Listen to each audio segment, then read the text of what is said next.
한 주간의 뉴스들 중에서 깊이 있게 따져볼 만한 이슈를 골라 살펴보는 시간입니다. 오늘도 김원식 시사평론가와 함께합니다. 평론가님 안녕하십니까? 네, 안녕하십니까? 네, 한 주간 잘 지내셨습니까? 네, 잘 지냈습니다. 자, 최근에 여러 뉴스들이 있었습니다. 최근에 좀 이슈가 될 만한 뉴스 어떤 게 기억나세요? 저는 이제 기분 좋은 뉴스, 네. 방탄소년단이 빌보드에서 사관왕을 했다는 거, 예. 그 뉴스가 참 좋았습니다. 그렇죠. 네. 예, 우리나라뿐만 아니라 네. 전 세계적인 이슈였죠. 예. 사실 BTS가 활동했던 공간이 또 서울 아니겠습니까? 네. 서울의 유명 명소들을 또 더 많이 이렇게 홍보를 하고 있어서 좀 기분 좋았습니다. 그렇습니다. 자, 오늘 BTS 얘기를 하려는 건 아니고요. 좀 어린이 공원을 좀 짚어보려고 합니다. 어린이 공원은 있는데 어린이들이 이용하기 어려운 공원이라면 어떨까요? 일명 이 서울역 쪽방촌에 있는 용산구 동자동 얘기입니다. 어린이 공원에서 한낮부터 이어지는 술판과 쓰레기 악취로 지역 주민들은 물론 어린이들의 이용도 쉽지 않다고 합니다. 영상을 보고 나서 함께 이야기 나눠보도록 하겠습니다. 서울역 인근 한 어린이 공원입니다. 공원 한복판에선 낮부터 술판이 한창입니다. 하루 여기서 보내 여기서 아까는 먹고 방에 가서 잠자고 손님집 보고 술도 먹으면 싸울 수 없으니까 못 싸우게 했죠. 현재는 좀 이제 구청에서 나와서 너무 주인이 하는 거 거지. 헌트 가기가 조금 조심스러운 게 이제 누워 계시는 분도 계시고 아이한테 조금 이렇게 거부감이 들 수 있을 행동 모션을 보이니까 저희도 공원은 되게 좋은데 저희가 쉽게 이용하지 못해서 굉장히 아쉬워요. 인근에 어린이들이 안전하게 이용할 수 있도록 또 다른 어린이 공원이 만들어졌지만 바로 앞 골목에서 벌어지는 흡연과 노숙인들로 환경이 좋지만은 않습니다. 거리가 한 3분이면 어린이 놀이터를 이용할 수 있는데 그분들 때문에 정말 아이들이 종전걸음으로 한 10분을 돌아서 다른 입구로 가서 놀고 올 때도 마찬가지로 뺑 돌아서 오고. 네. 자, 이 공원에서의 음주는 비단 이곳만의 얘기는 아닐 겁니다. 특히 이곳은 어린이 공원이라서 더욱 문제가 되는 것 같은데 어떻습니까? 아직 음주를 단속할 만한 근거가 없습니다. 이런 거 어떻게 해결해야 될까요? 사실 이제 어린이 공원의 그런 정체성을 불명확하게 했기 때문이 아닌가라는 생각이 좀 들어요. 뭐냐면은 어린이 공원이라면 어린이 공원으로서의 그런 디자인을 하는 것이 이제 필요하거든요. 예. 그래서 대체적으로 저기 이제 공원을 보면은 일반 벤치도 있고 또 시민들이 같이 이제 머무를 수 있기 때문에 어른들이 이제 가서 충분히 머물 수 있는 공간이다 보니까 거기서 이제 음주도 하시고 이러다 보니까 결국에는 어린이들 전용 공원으로서의 그런 이용을 이제 못하도록 하는 그런 상황이죠. 여기에 이제 딱히 어른들이 갈 수 있는 공간이 없기 때문에 예. 노숙하시는 분들이라든지 일반 분들이 음주를 하는 그런 상황들이 벌어지고 있는데요. 예. 그렇기 때문에 이걸 어린이에게 돌려주려면은 확실하게 디자인을 새롭게 해야 됩니다. 예를 들면 나무를 많이 심는다든지 예. 일반 벤치를 없애서 어린이들이 더 활용을 할 수 있도록 한다든지 아까 이제 화면에 보시면 2억 원 정도를 투입을 한다고 했는데 아마 그 용도가 이런 새롭게 공간 구조를 디자인하는 용도로 가야 되는데 구체적으로 이런 어린이에 맞게 새롭게 어떻게 할 것인지에 대해서는 좀 주민들이나 전문가들의 이야기를 많이 들어봐야 된다고 생각을 하고요. 그리고 이게 이제 깨진 유리창 효과가 있어요. 뭐냐면 청소를 제대로 안 한다든지 예. 관리를 안 하게 되면은 거기서 이제 음주나 쓰레기를 더 많이 버리는 현상도 있거든요. 그렇기 때문에 공간 활용 측면을 봤을 때 그때그때 쓰레기라든지 좀 지저분한 것들은 바로바로 치워주는 그런 미화 작업들도 우선 필요해 보인다고 생각합니다. 네, 앞선 사례와 결이 조금 다르긴 하지만 요즘 한강공원 금주구역 지정 관련해서 찬반 논쟁이 뜨겁습니다. 오 시장도 1년 정도 유예 기간을 거치겠다고 했는데 이 논란에 대해서 평론가님은 어떻게 생각하십니까? 네, 사실 최근에 한강공원에서 이제 불미스러운 그런 사망 사고가 이제 있었습니다. 네. 사실 한강공원에서 너나 없이 이제 음주를 하는 문화가 어떤 배경이 되지 않았을까, 원인 제공을 하지 않았을까라는 차원에서 음주를 이제 금지하겠다라는 이제 발표가 있었고요. 또 코로나19 상황 속에서 과연 이 한강이라는 공원에서 이렇게 음주를 해도 되는 것인지 감염병 관점에서도 문제제기가 있었습니다. 그렇기 때문에 이 정책이라는 것이 어떤 특정 사고나 사건이 있게 되면은 그동안에 이제 제기됐던 문제들이 정책화되는 건데 그래서 마찬가지로 한강공원에서 그동안 음주로 인해서 여러 가지 사고들이 많이 있었는데 그런 사고들이 이제 그동안 그동안 쌓여왔기 때문에 이번에 이제 시행이 된 거라고 생각이 드는데요. 다만 이 음주라는 게 하나의 문화로 이제 정착이 돼 왔기 때문에 단기간에 하지 마라. 이렇게 금지하게 되면 시민들의 어떤 문화적 관행들이 있었기 때문에 네. 불편함이라든지 또 반발이 있을 수 있거든요. 그렇기 때문에 단계별로 처음에 이제 권고를 한다든지 아니면 특정 구역만 이제 시범적으로 금지를 한다든지 이런 식으로 단계적으로 적용을 하는 것이 현실적이지 않나 싶습니다. 어느 날 갑자기 하게 되면 이게 워낙 또 여러 가지 또 시행 결과에 따라서 성공 그 여부가 불투명할 수도 예. 있기 때문에 이런 점을 좀 고려를 해야 되겠습니다. 예, 지금 문화라는 표현도 써주셨지만 우리나라가 유독 이 음주에 대해서 관대한 것 같습니다. 뭐 편의점이나 앞서 봤던 뭐 공원이나 한강이나 자리를 펴면 술자리가 마련되기 네. 마련인데, 자, 낭만이라고 보기에는 이렇게 지나친 사례들, 문제점들이 많이 드러나고 있어서 문제입니다. 자, 이렇게 보면 해외에서는 공공장소에서 음주가 금지된 곳이 많이 있지 않습니까? 네. 어떻습니까? 우리나라 음주 문화 어떻게 해야 할까요? 그렇습니다. 그래서 WHO 세계보건기구의 이제 통계 자료를 보게 되면은 금주 정책을 실시하는 168개 국가 중에 거리나 공공장소에서 네. 아예 이제 음주를 제한하는 국가가 한 102개 국가 정도 되거든요. 사실 우리나라가 그전에는 뭐 이제 음주 가무다, 뭐 음주 가무를 잘하면 뭔가 미덕인 것처럼 보여졌었고, 특히나 전통사회의 어떤 사대 문화 때문에 음주를 좀 장려하는 그런 측면들이 있었어요. 그런데 이 음주 때문에 사실 공공적인 피해를 많이 주거든요. 그래서 우리가 선진국으로 가는 단계라는 점에서 봤을 때는 공공장소에서 음주하는 것을 줄여가는 것이 맞습니다. 예를 들면 대학가에서도 뭐 누구나 다 이렇게 대학생이면은 음주를 하도록 하는 그런 문화가 있었는데, 지금 처음에는 반발이 있었지만 네. 지금 금주를 하면서 여러 가지 긍정적인 효과들이 많이 나타나고 있거든요. 그래서 다만 이런 이제 지향점은 금주할 수 있는 어떤 공공공간을 확장하는 것이 필요하지만, 그걸 이제 시간적으로 어떻게 가져갈 것이냐가 이제 관건이기 때문에 그런 점에서 목표를 설정을 하고 차츰차츰 음주 문화 자체를 변화, 유도하는 것이 정책의 목적이 돼야 되겠다라고 볼 수가 있겠습니다. 예, 이 길맥이 낭만이라는 의식도 어느 정도 있었는데 그런 부분이 조금 달라져야 할 시점이 아닌가 싶습니다. 자, 계속해서 다음 이슈 살펴보겠습니다.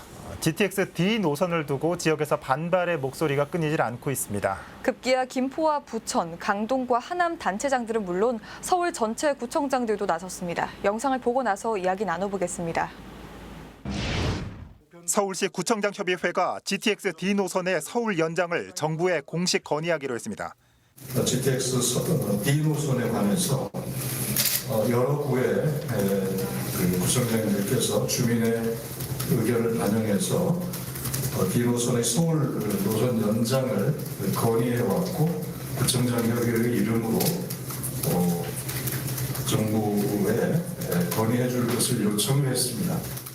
이날 정기회의에서는 서울시 재산세 감면에 대해 자치구 차원의 공동 건의는 하지 않겠다는 입장도 내놓았습니다. 이 재산세 인하와 관련해서 또는 부동산 세제와 관련해서 정부 그리고 여당 내에서 막바지 논의가 진행 중에 있는 상황을 고려해서 저희가 어떤 결정을 구청장협의회의 의견을 취합하고 건의하는 것이 현실적으로 실익이 없다. 김포, 부천, 강동, 하남을 잇는 GTX D노선 원안을 제4차 국가철도망 구축 계획에 반드시 포함하십시오. 수도권의 김포구청과 수도권 동부권의 강동과 하남 주민들은 교통 문제로 인한 불편, 아니 엄청난 고통을 고스란히 감내하고 있습니다. 수도권 인구의 77%가 급행철도 수혜 지역에 해당되며, 여기에 수도권 서부권과 동부권을 잇는 GTX-D가 반영 시행돼야만 수도권 전체가 차별 없는 서울 접근이 가능해집니다. 수도권에 있는 주민들의 그런 요구가 거세지자 지금 축소해서 발표하려는 그러한 이야기가 있는데, 저희는 그거에 대한 어떠한 시도도 반대하고 있고요. 수도권 동부와 서부를 연결하는 GTX D 노선으로 확정해서 발표할 것을 강력히 촉구하는.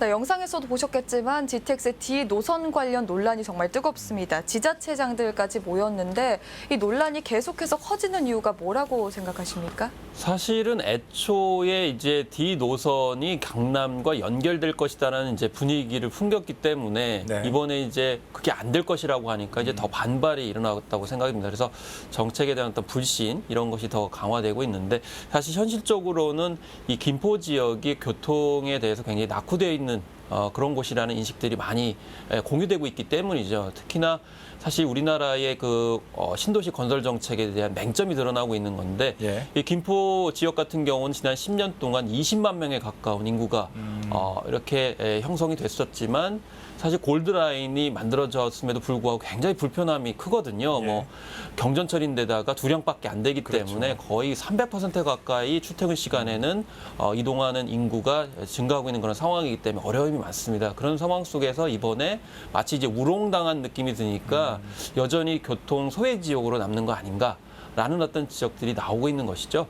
그런 면에서 이제 그동안에 쌓여왔던 교통 편의를 생각하지 않는 신도시 개발 정책에 대한 이 서부권 시민들의 불만이 표출이 되고 있는 거고 정책 불신까지도 가중되면서 마치 정말 불이 난데 기름을 붓는 그런 꼴이 되고 있고요. 또 정부 쪽에서는 예산을 이제 이유로 해서 예.